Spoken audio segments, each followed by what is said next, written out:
I'm in shock. I'm appalled. The audacity. The frickin' Nas came with a Lakers jersey. No, just kidding. We got a lot to get into, man. I'm going to let y'all know. This is going to be a nice little history lesson. For those that are not aware or under a rock or under mind-altering influences that is not letting you understand this moment in hip-hop. Well, that's kind of hard because it's Memorial Day weekend. You know everybody's under influence. Yeah, well, that's why I had to give like that disclaimer because you know what I'm saying. Niggas out trashed right now. Drake versus Push. It's a big thing right now. It is. We're going to do a nice little deep dive into this. But until then, I'm Erin Ashley Simon. I'm Brandon Killabh Hall. And we have a special guest today, managing editor of the Shadow League, Kyle Harvey. Woo! Round the applause. Yay! Kyle, you got to say hello. Hello, Grassroots. Hello, Thank you guys sir. for having me. It's an honor. It's great being here on Memorial Day weekend with you guys talking hip-hop. And, yeah, I'm ready. It's been a while. You're really fucking professional, Kyle. Jesus Christ, man. I got to worry about Erin and her energy. Now I got to worry about you with this enunciation and shit. Yeah, God my damn it. energy's We're going to warm up. top notch. I don't know. Oh, man. All right. So before we get to the elephant in the room, let's talk about Nicki Minaj. Yes.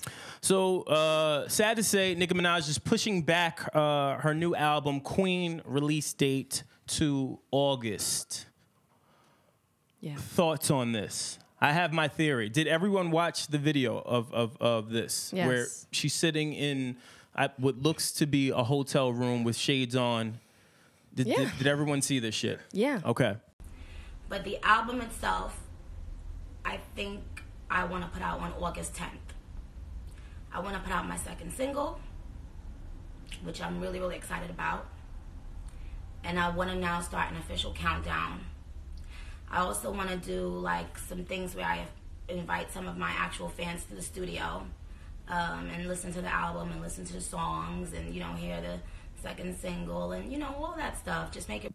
Do you guys want me to start first? Because you want to start? Please. She ain't with the shits.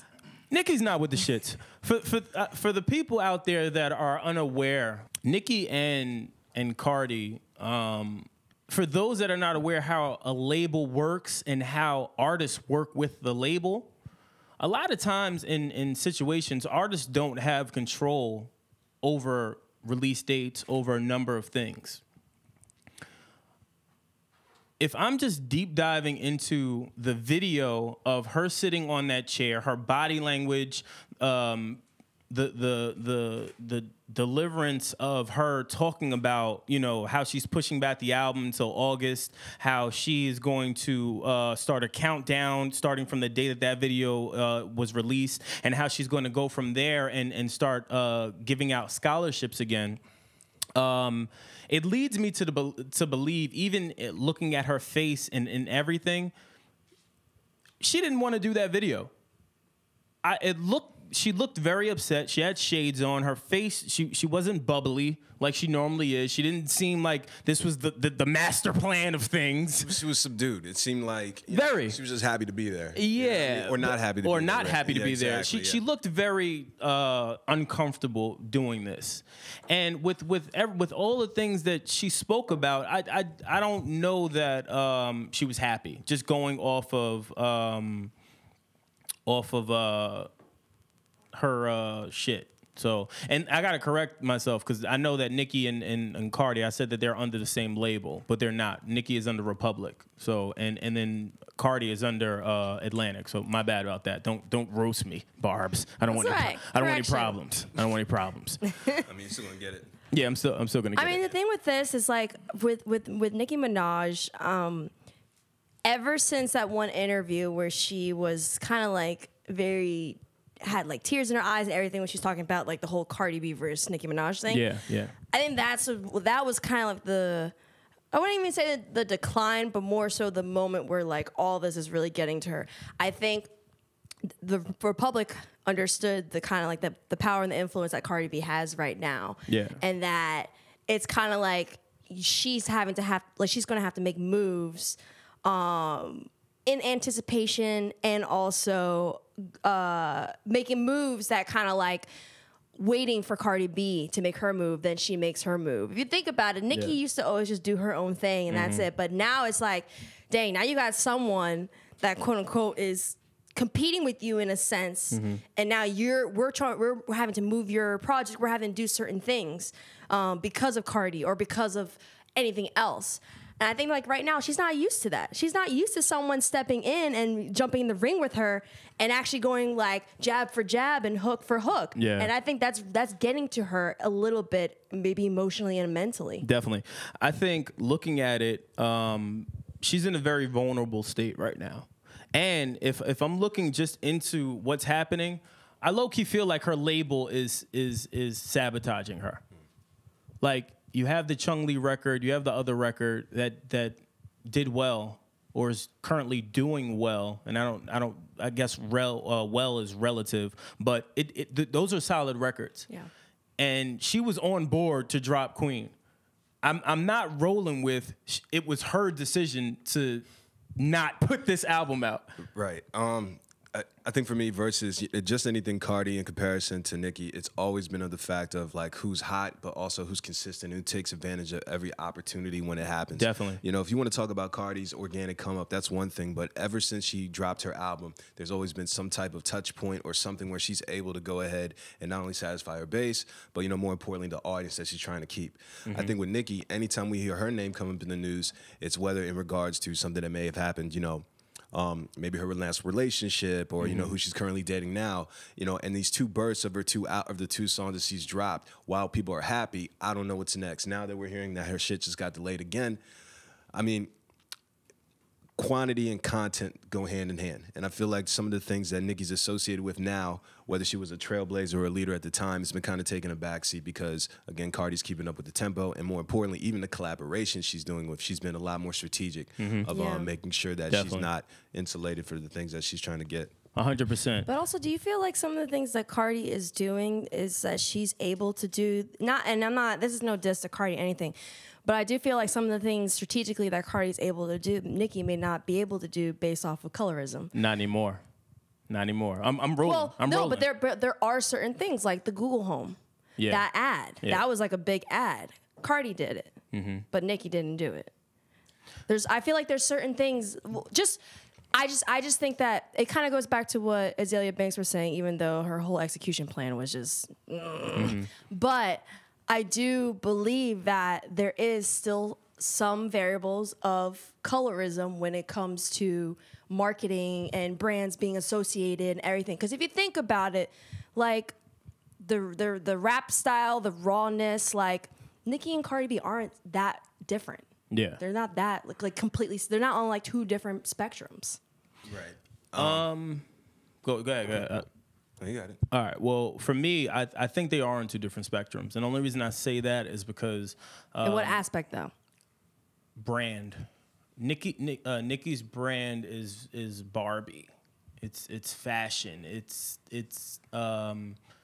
coof. It's coof. Cardi's is very raw, very urban, very authentic, and not to say that Nicki's is not. But you've seen Cardi's come up. She's the underdog, and everyone loves the underdog. So I think people are more inclined to roll with Cardi versus Nicki right now, only just because at one point Nicki's movement was messy a little bit. And I think now it's one of those times where you're looking at it like, let's take a break from this. Yeah. And I think it's unfortunate because I think finally when she started to come back into terms with how to get back in her bag and how to be Nicki and not worry about all the fuck shit and not worry about what people are saying and not even worry about our fucking podcast. Yeah. She's now slighted. You know what I mean? Like, she's slighted. But even with all of this shit, to sum this part up, I don't think she had any control in this. I think the label is they're scared. I think they're scared of the numbers. I don't know if the numbers came back on those 2 records and they're in panic mode or they're in the rebranding mode. I can't see them putting all this money into these 2 records and Nicki, getting back into social media and promoting the Queen album, and now we ain't getting shit. Yeah. And then on top of it, I low-key feel like she's reverting back to old Nicki, which is a little concerning to me. And while I say that is because Kyle brought up a good point about relationships. Why are we now talking about Eminem and Nicki Minaj dating? It's a smokescreen. Yeah. Hey, label, Nicki, whoever's listening, even if you're not listening, listen. We get it. You can't keep throwing up the smoke screen when we can see what's happening. We see what's happening. Everyone is talking about how bad of a mistake it is to fucking put out 2 great records from her that we haven't heard in quite some time consistently, to Kyle's point. Yeah. And then you push her album back to the end of summer? And then you think it's a great marketing ploy to go back on Twitter and leave her to the vultures, because that's what you're doing. Mm-hmm. And then you're talking about, oh, hey, we're going to start a countdown. Hey, we're going to give out scholarships. Hey, we're going to do all this other shit. And then randomly these rumors of her and Eminem are together. Yeah. It's deflection. It's deflection. Yeah. I mean, to the casual fan, yeah, it doesn't make sense. And then I think that the fact is like people just want bars. And now I think the fact now that, between even Cardi and even, with like Rhapsody, you're starting to get some other options, some alternatives to what you've spoon-fed for a while. I don't think Nicki's necessarily scared. Maybe that's not the word, but someone is making it very, very timid for her to come back in here and to compete. Fuck timid. Someone's making it difficult for her at this point. Well, okay. I'm going to correct what I said before. It was actually an Amazon ad. But the label, this is what they're doing. The label contributed to the narrative Cardi B versus Nicki. I think now they're realizing, oh shit, that was a bad mistake. Yeah. And now they're trying to fix it up and back it up. Because like I said on the last episode, all she really had to do was just be like, no, on a personal tip, I don't have an issue with her. But when it comes to music, we're going to compete. Yeah. I don't think anyone would have a problem with her competing musically. Not at all. But the thing is, I feel like media and also the label combined played into the whole, woman versus woman, old versus new, queen versus, I don't know if you fucking want to call her princess. I don't give a shit, whatever. Yeah. But with that whole concept, but I think now they're starting to realize, okay, we need to backtrack because that narrative is not going to work anymore and it's only going to cause us more problems. So it's okay, now they're trying to figure out what is the narrative. Because you saw how they all of a sudden became Kumbaya and Met Gala, which we all know that was constructed. Let's be honest. That was photo op's a photo op. We've seen that. Yeah. We've always seen that before. That was very highly constructed. The body language in those pictures are very telling. It's telling. I don't care what anyone says. You can say that we're trying to spin this narrative. You can say that we're trying to still keep this feud going. No, we're not. We're just not idiots. We're looking at plain content that's being put out there and dissecting it like a normal person would be able to do, especially if you have any sort of human interaction. It's not real. It's not real. A minute ago, everyone was saying, "Oh, they don't have an issue. It's this made up thing," and then they both say, "No, there was some tension, but we've squashed it." Nah, smoke is smoke. Yeah, we've squashed it. It's cool. It's kumbaya fucking ya, ladies and gentlemen. That's what they're saying, but it's not. It's not. Yeah. It's not. So, to sum this up, I feel bad for Nicki. I do. I really do. And I really hope that she just doesn't revert back to the tactics of things like the Eminem, and I don't know if that's a real thing. I don't know if it is, God bless. But the timing of it, I'm not rolling. I'm not rolling. So and we're just gonna keep rolling. But moving on to other things. Let's get to the shits. Enough's enough. And clearly, everyone's getting to the shits. Everyone wants smoke today. All types of smoke. Free smoke, hookah smoke, weed smoke, all types of smoke. So let's give a brief timeline, ladies and gentlemen, of Pusha T and Drake.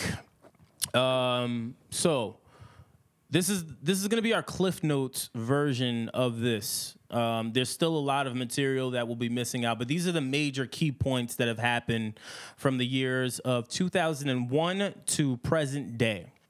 So let's start from the beginning, how this all happens. So 2001, pretty much Pharrell and Birdman have an invoice beef over a record. You guys can do your research. Again, this is the Cliff Notes version. There's a beef. Money was not paid that was supposed to be paid with an invoice. That is where this beef started. Hence where Drake and Pusha now inherit this beef, right? 2002, what happened to that boy? Classic. Fire. What happened to that boy? I put this on my Lord. Listen, fire record. Shots were fired on that record, ladies and gentlemen. For those that don't know, go back and check that record. That came out in 2002. That was the first actual beef. It wasn't over Lauren London, all these other rumors that I've read. That is what happened. That is when the beef started. Fast forwarding a little bit more, there was then Malice in 2006 subbing on Mr. Me Too. Felt a way about a few comments that were made from Wayne. Felt a little bit a way about something that Birdman had said in an interview. And that is when Mr. Me Too pops out. And then on top of that record, they then do the Dunce Cap record, which also came out in 2006. Fast forwarding some more, we now have 2007, Wayne Complex interview. When Pusha T is brought up in this interview, Wayne, and I quote, says, "I don't see no fucking clips." That is the comment. He then said, "They had to do a record with us to get hot." Disrespect. Beef. Disrespect. Shots fired. 2007, right? Fast forwarding a little bit more, 2011. Push, Don't Fuck With Me. Jabs on that record. Go look it up. Jabs on that record across the board. Then in 2012, we have another jab on Exodus. Another record. That the Exodus record for me was very, very direct. If you haven't seen that record, go look at it. The visuals are very gritty. Niggas is on fucking mongoose bikes, smoking weed, playing video games, and just firing shots at Drake directly. This is a direct shot at this point. There's no refuting this. Go do your research. After that, Wayne feels a way about this record. He then tweets out, "Fuck Pusha T and anyone that loves him." More shots fired, right? So then fast forwarding a little bit more, as it seemed to have simmered down throughout that point, we move to 2013. Tuskegee Leather. That god-awful fire that he spewed out on that record. Tuskegee? Tuskegee. I always say, sidebar, I always say Tuskegee because of Tuskegee Airmen, and I always mix that shit up. But Tuscan Leather. Okay. All black excellence. Yeah, y'all get the fucking point, right? Orange and pineapples. Yes. Shut up, Kyle. Get with the goddamn times, all right? The timeline is accurate. And chickens. Listen, whatever. Regardless, that is what happened. Then fast forwarding a little bit more, 2016, we have Free Smoke. That was pretty direct, right? Then we have Push in 2017, HGTV record released. Then we have 2017, Drake, Two Birds with One Stone.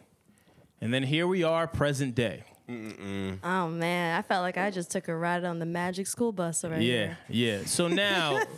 the history of Pusha and Drake. Listen, you gotta add context for people. A lot of people don't know how this beef started. A lot of people are looking at this beef like, yo, why is Drake dissing Pusha? They're like, and why is Pusha this? Yeah, like they don't know. This is 20 years of beef. Almost 20 years. Almost 20 years of beef. It's a lot of beef. In almost 20 years. And again, a lot of these points that we're bringing up on this episode, there's way more to this. Yeah. There's a lot more to this, but again, it's just too much to cover in such a short span of time. 9 years old. Yeah. So I was 9 years old. Fast forwarding now, present day, I want to start with Push's album. So first off, went to the secret Daytona listening event hosted by Def Jam, which was amazingly done. Very, very well put out. The layout was amazing.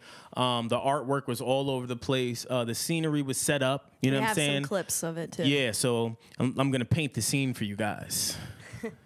I'm sitting there. I'm looking at all this shit. They're playing all types of records, all types of Kanye records, all type of Def Jam, Fire, Pusha records. And I'm like, it's heating up in this motherfucker. It's going down. And then... we waited for quite some time because, how artists like to just show up and be artists and be late. But it was worth the wait, I will say. Push comes in, in full flare. Ugh. Came in just like that. Ugh. Came in just like that. Came through the crowd.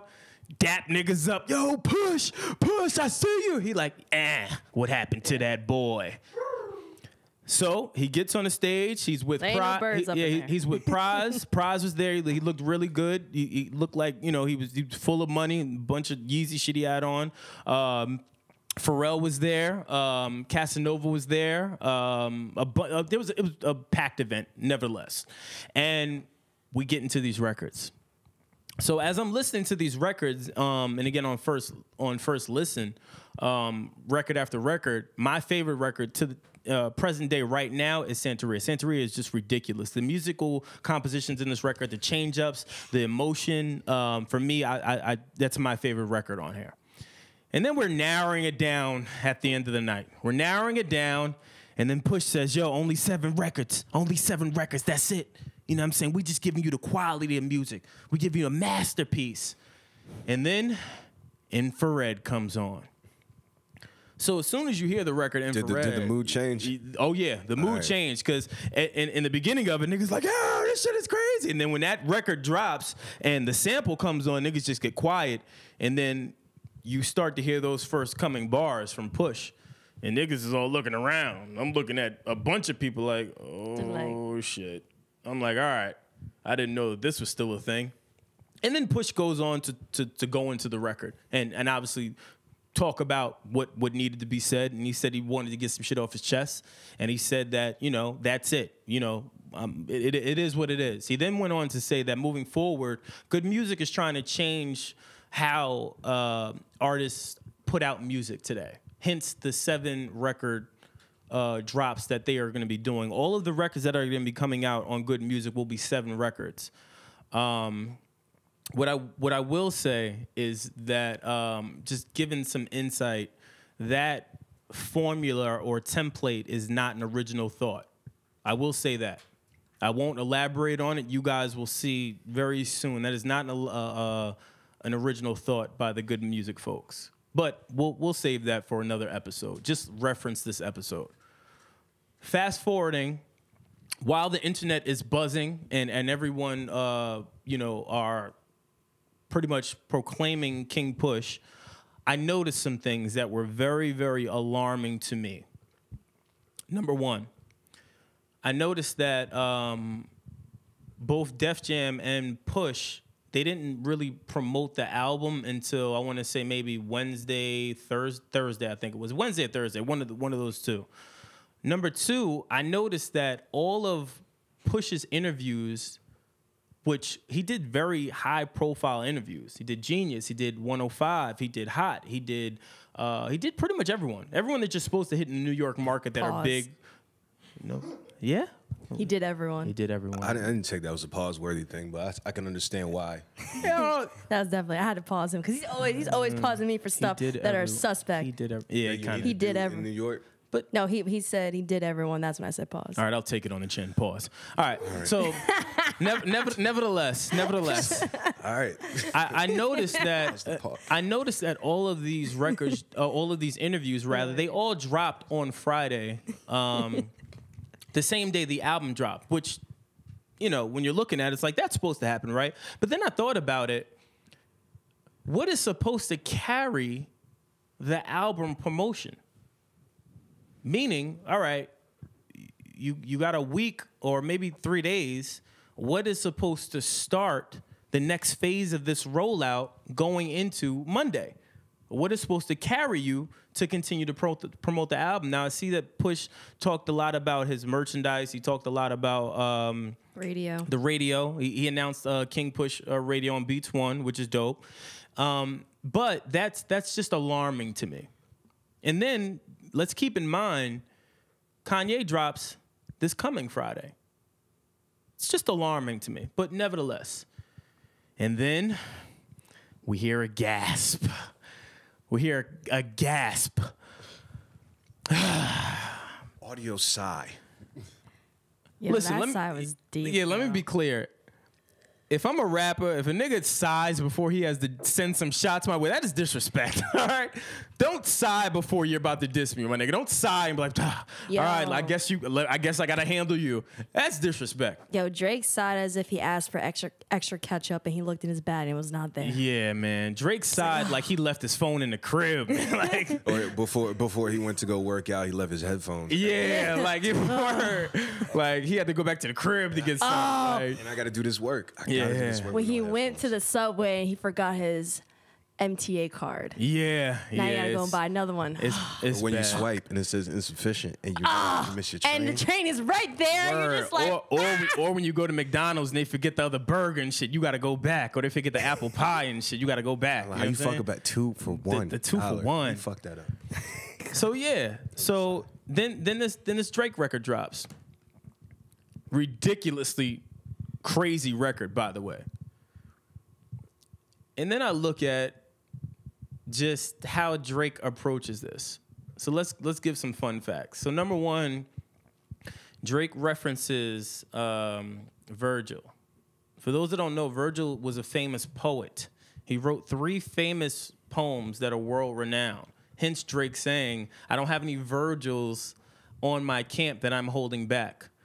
I mean, when I heard the line, I was like, that's a little sketchy. I mean, there's still an elephant in the room with, Party Next Door and a bunch of other artists out there on OVO that aren't really marketed well and aren't really getting the shine and or just due that they're supposed to.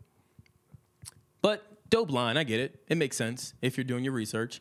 The V.A. Williams line thing, ring line, I thought was very clever.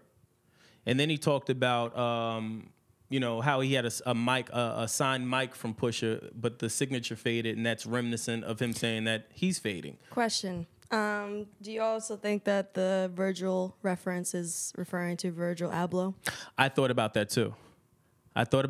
But this, for me, this was a little bit more fitting considering Drake is accused of 3, I think it's 3 records that are ghost written. So this made more sense to me. See, I took it more of the Virgil from the Good Music Camp that's over at Louis Vuitton now, because, again, holding him back. And I thought actually that bar was more so for Ye than it was for... Well, that's the other thing I want to get into.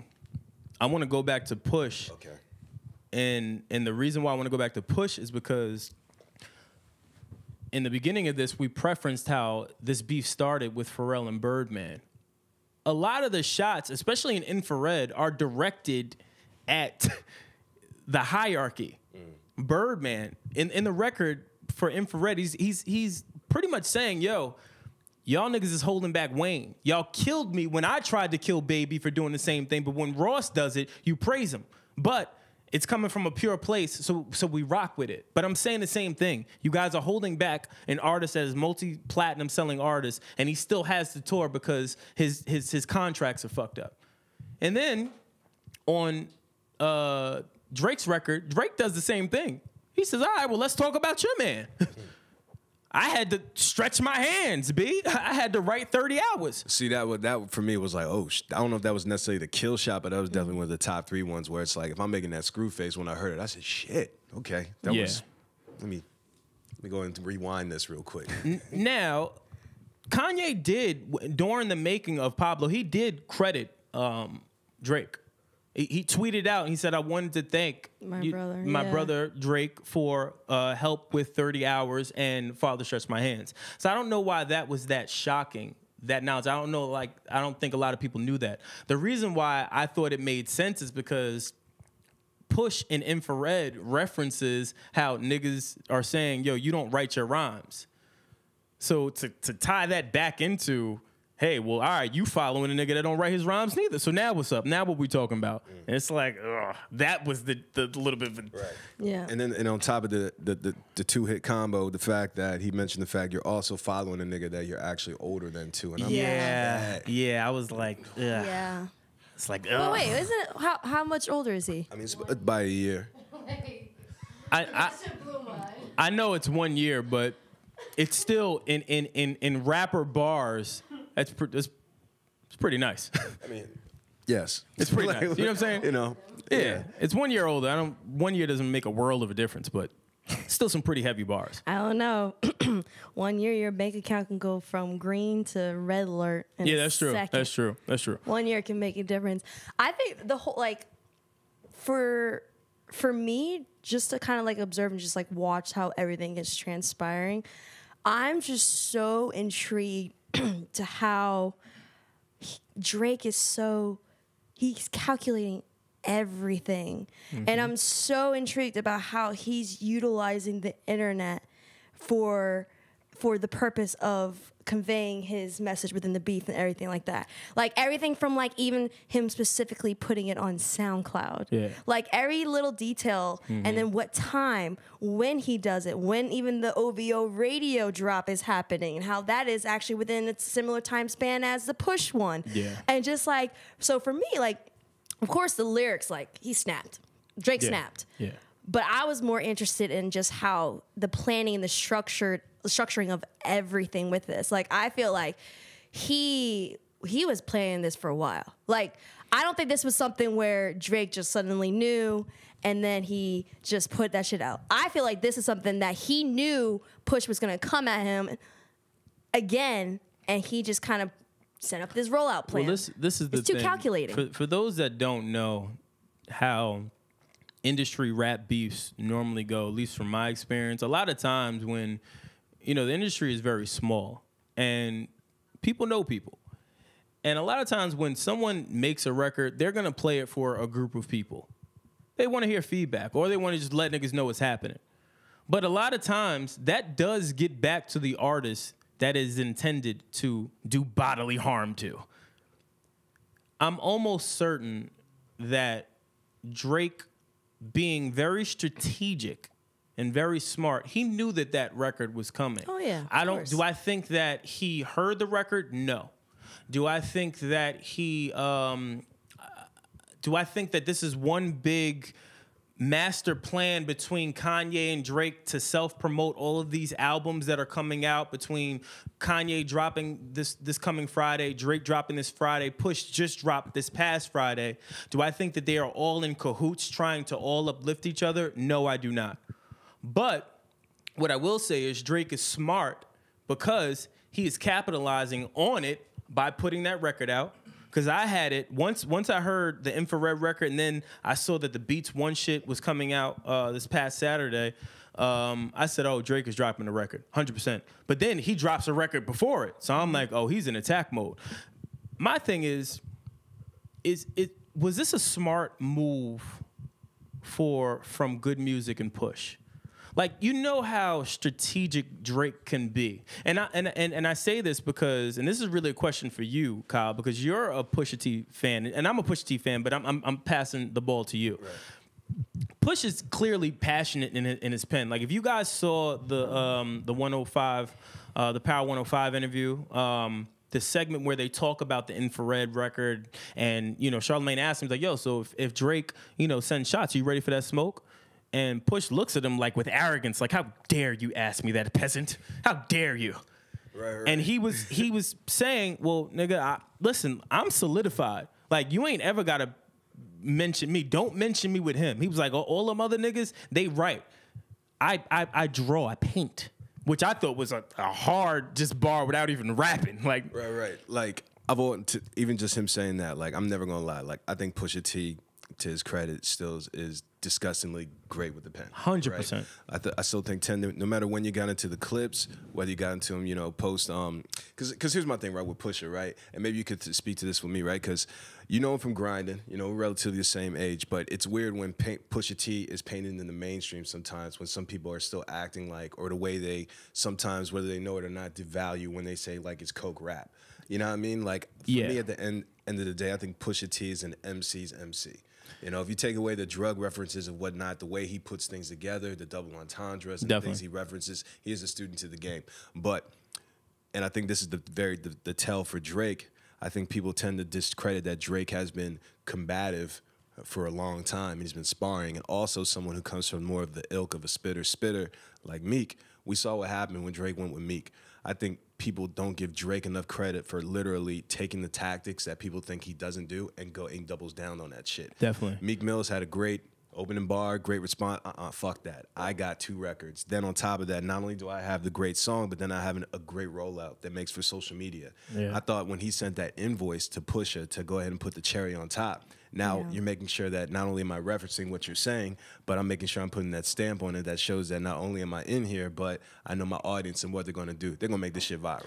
And then on top of it, after that, I thought he gets the petty award of the year for me right now. Yeah, Drake is great at shit like that. He's very spiteful. But after that happens, I immediately think about the record, What Would Meek Do? And then I look at fucking Pusha's timeline, and he does what Meek does and starts tweeting. Yo, it's kind of like a mind fuck. It's just like, who's Inception, who's doing this to who? Because it's just like every time we double down and drink, especially when they paint him on him being from the burbs, him being from Canada, him not wanting smoke, he's always there, and he's always there to do it in a way where it's more of an MC than people give it credit for. And also, like, enough. even him releasing that track at a certain point, I feel like he's doing that. So then, when this beef kind of continues, Drake can go and be like, "Yo, you're welcome. I helped you with your numbers more." Like him basically taking ownership in this beef and being like, "Yo, if it wasn't for me dropping this diss track,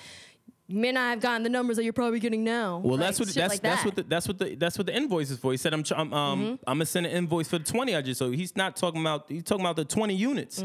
Right, but you know what else too? I mean, quiet is kept. To my original point, even Pusha T being a student of the game, I would expect a response, and I'm looking for that next haymaker for what that counterpunch for Pusha's already have. If Drake drew blood, it wasn't first blood, but now it's time for Pusha. If he's a student of the game, I expect that type of smoke from Pusha to Drake. Question for you two though. Everyone was like, "Oh, he has to do it within 24 hours. He has to do it within 24 hours." Like, what are your guys' thoughts on that specifically? Definitely. MC Rule 101. MC Rule 101 for any up and coming artist. If you're a real lyricist, like, again, I come from the cloth of everyone knows who Joe. Like, he was one of those types of people that as soon as a bar was spit, everything stops. Everything stops. We are going to record. Like, his turnaround time used to be like an hour, 2 hours. Like, but the general consensus is 20. You have 24 hours to respond. 24 hours. Anything more than 24 hours, you're starting to look a little shady in the light. And look, it's a long weekend. Maybe it might get a little delayed, but I don't know. Again, when you think lyricist, and I definitely let me be clear, Push to me is a lyricist. Yeah. Like, he can rap. This ain't no cakewalk. I already saw memes and a bunch of people saying, "Oh, it's over. Push is out there." Don't be stupid. Absolutely not. Don't be stupid. It's like you're telling on yourself when you say shit. Yeah. Don't be stupid. You're letting me know that you're stupid. But those are the people that don't know this whole timeline. They think there's a few people I saw that know this timeline and said that. And I'm looking at them like, oh. Well, they know how he hasn't died since 2001. So what? Yeah. So my thing is, you got 24 hours. You got 24 hours to respond, good. It's probably gonna be on that radio thing. Well, that's what I'm thinking too. But on top of all of that, and it's back to you, Kyle. Would you consider this Pusha T album a masterpiece? Yo, masterpiece is a strong word, especially the way we digest media. Correct. But I will say, for it to be 7 tracks, for the ability for me to go and play this and repeat it, I mean, it's pretty tough. I mean, the one tracks that always stood out to me was the one with Ross. I think Ross and Pusha T have, like, amazing chemistry, especially when they speak about things that they come from. It's not the first time they get together and they get in. Yeah. But that infrared track, just to bring the full loop forward, I mean, I thought, if you're an MC, if you follow like a rapper's career, I think Pusha T's has always been pretty much consistent. But for Puff and for everyone else that have been digesting content for so many different generations, it's great to see Pusha getting the shine he does. But yeah, no album, and I think it's low key disrespectful to go ahead and put out classic immediately. I mean, you may say contender, but until we're in June right now. How we know what the album of the year contender is, and especially even we're putting that classic thing out there, let's give it a moment. But for me, this might be his stellar most body of work because all the fat of it is trim. Yeah. Over Hell Have No Theory? Oh, that's what you're talking about strictly with clips, or you're just talking about Pusha as a solo? Because if we're talking all right, so clips, let's say Pusha as a solo artist. Do you think that this is the album that takes him over the hump of when I say over the hump, I mean record sales, I mean stardom, I mean lyricism, I mean his trajectory. Do you think that this project does it? The rollout, the just pretty much everything. I think this has the best chance. I mean, just the fact of the rollout and the way that they're being pragmatic. I think plus with beef is always going to escalate or elevate anything. Well, yeah, too. now. Yeah. So, I mean, for me to say right now, I don't want to put that on it. I do think we need to wait this whole weekend and for that first week of numbers to go ahead and say it consistently. But the streets are saying this shit is hard. And more importantly, like we're having the type of debates that I miss when we're talking about hip hop. Yeah. 2018, just in general, just to have the duality of seeing like J. Cole give these dad talks and whatnot too, and then to have Drake and then Pusha all putting out and being competitive. I think it's just a great time right now to be just taking in hip hop. So now, this is a question for both of you. Okay. Do you think Drake has enough power to ruin all of these good music rollouts? And by I say that, if you think about it, every Friday this month, a new good music artist is dropping. And I want to hear your opinions first, and then I'm gonna give you mine. I'm gonna tell you why I have my stance on it. But what do you guys think? You go first. Me? Well, actually, even before I got to that point, I did want to actually talk a little bit about the symbolism when it comes to the number 7. Oh, yes. Yeah, I missed that. I missed it on the board. Yeah. God So damn it. like the number 7 is really unique. It's like the superior number, Holy Trinity number, and then it's like the in between level of the world of life and the world of death, because you have the number 3 plus the number 4, and those have different meanings, and then obviously that equals 7. And in a way, it's really unique that this rollout plan could be the life or the death when it comes to good music. I was not ready for this, but I'm ready now. Go ahead. Like in the sense, like, you have all their artists, they're all having the rollouts, they're all having the number 7. And with good music being tied to Def Jam's also rebuilding their brand. And good music too is trying to rebuild and especially more, not even rebuild, but just kind of build on the existing artists that they have. Because even prior, like for example, Tiana Taylor didn't get the justice that she deserved when it came to her rollout plan. Like her album was fire, Yeah, and definitely. it didn't get it didn't get the attention that it needed.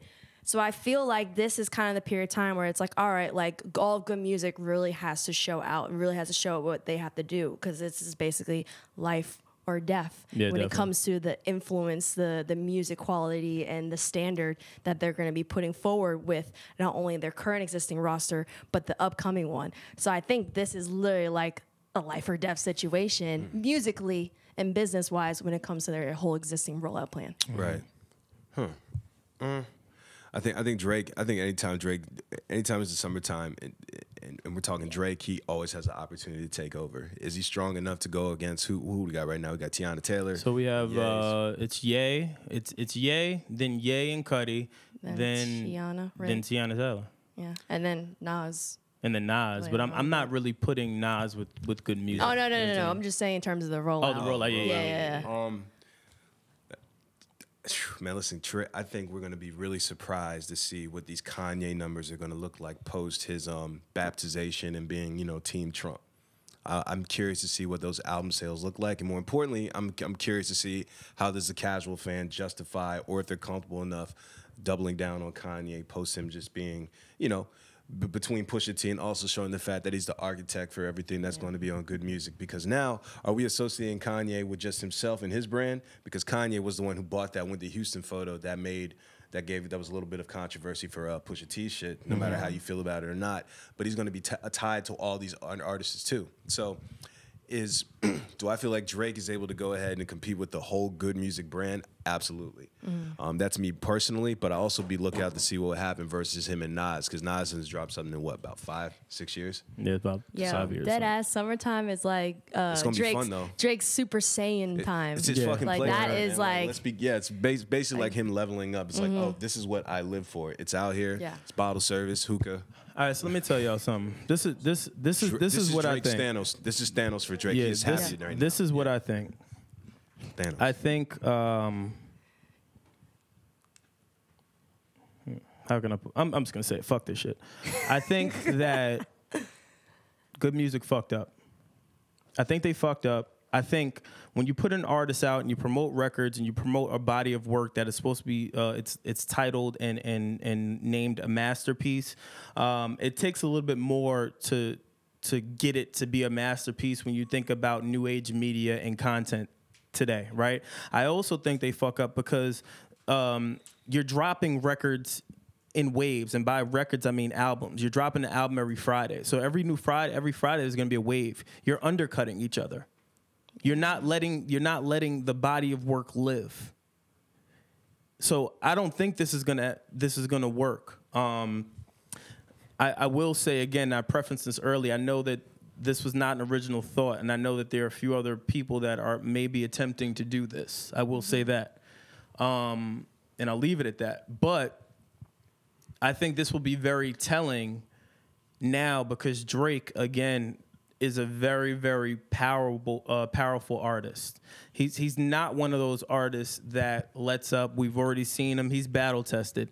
I think now with these shots from Drake and now with Drake just in full album mode, Drake is just the wrong person to fuck with when he's in album mode. Like he's just not. He's too strategic. He's very difficult to box in.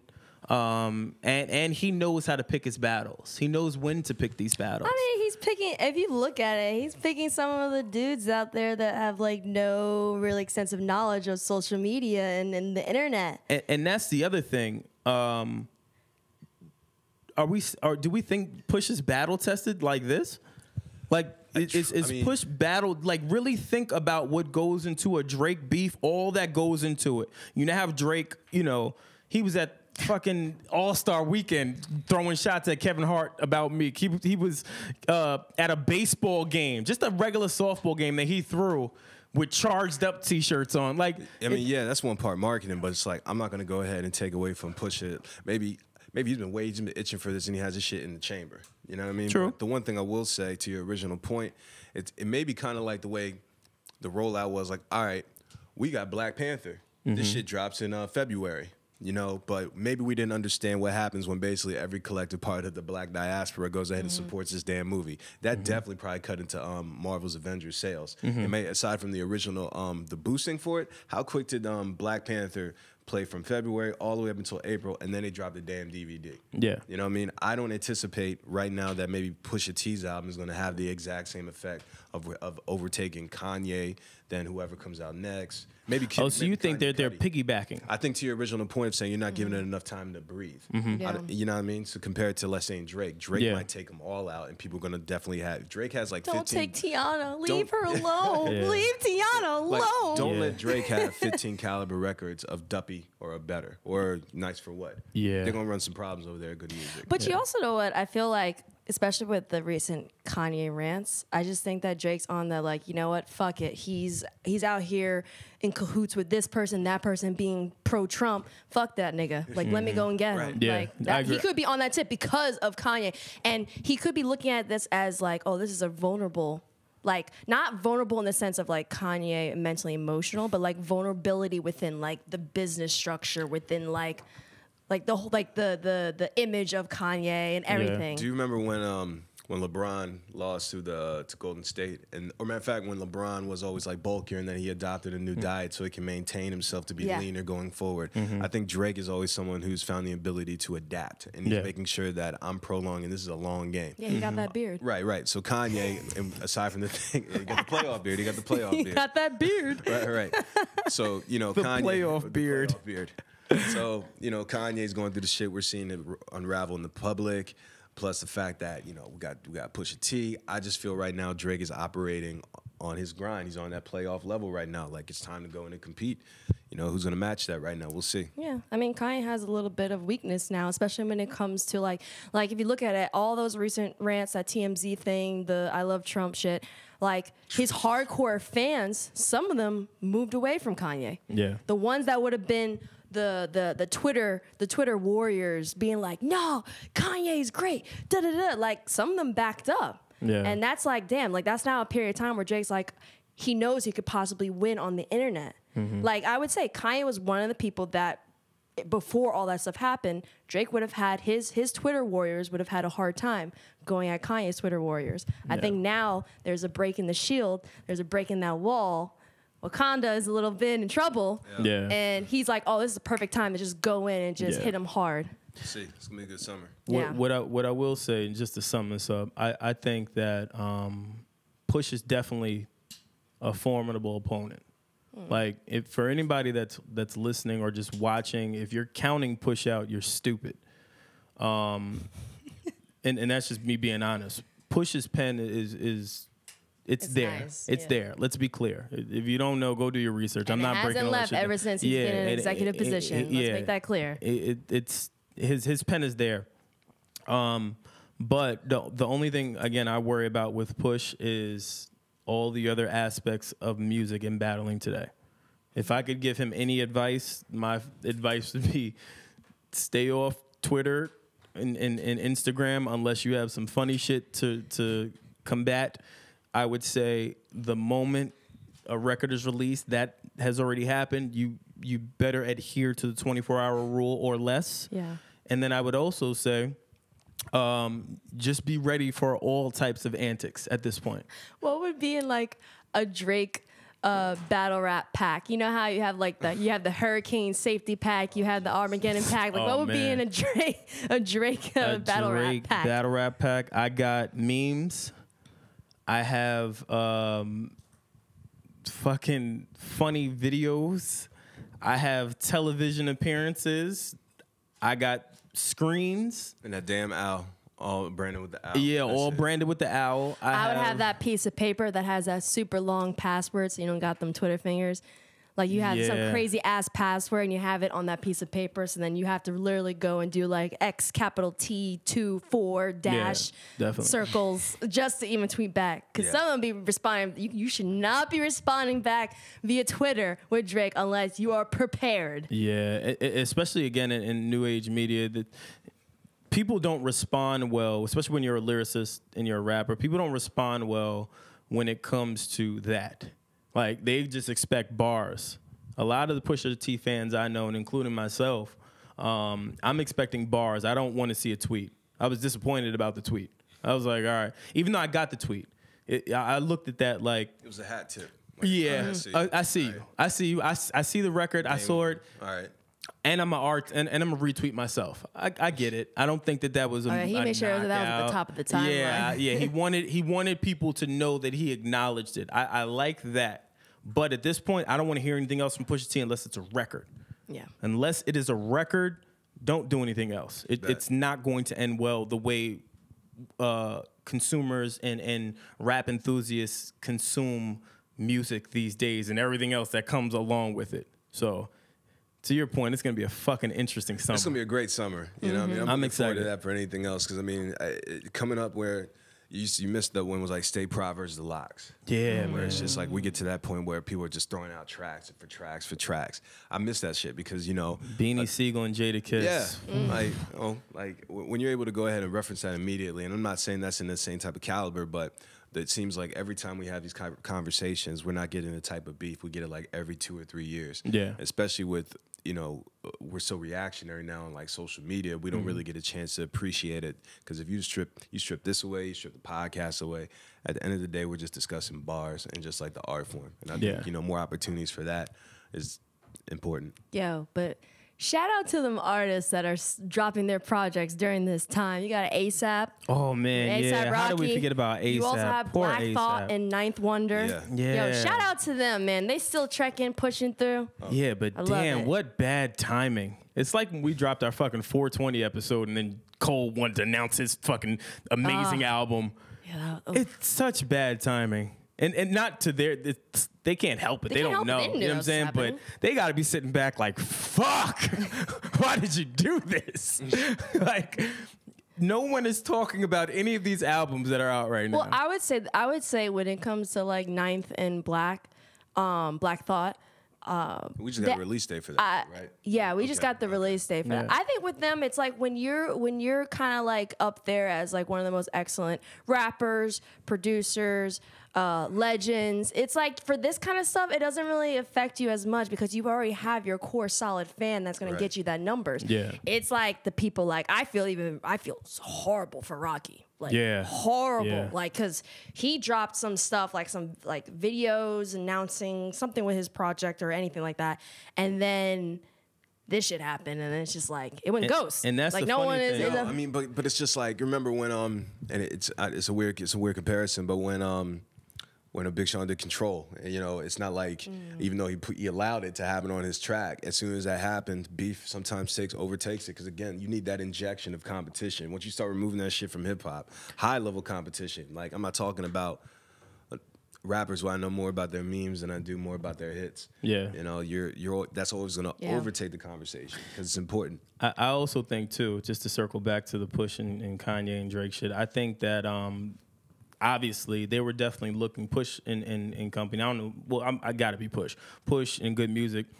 I think they were banking on this infrared record. Right. You know what I'm saying? Stirring up shit. I just don't know that they banked on Drake responding the way that he did that fast. Because again, if going back from this timeline, these little tit for tat records have been happening a lot. I think that the Quentin Miller line, it stung. It continues to sting him.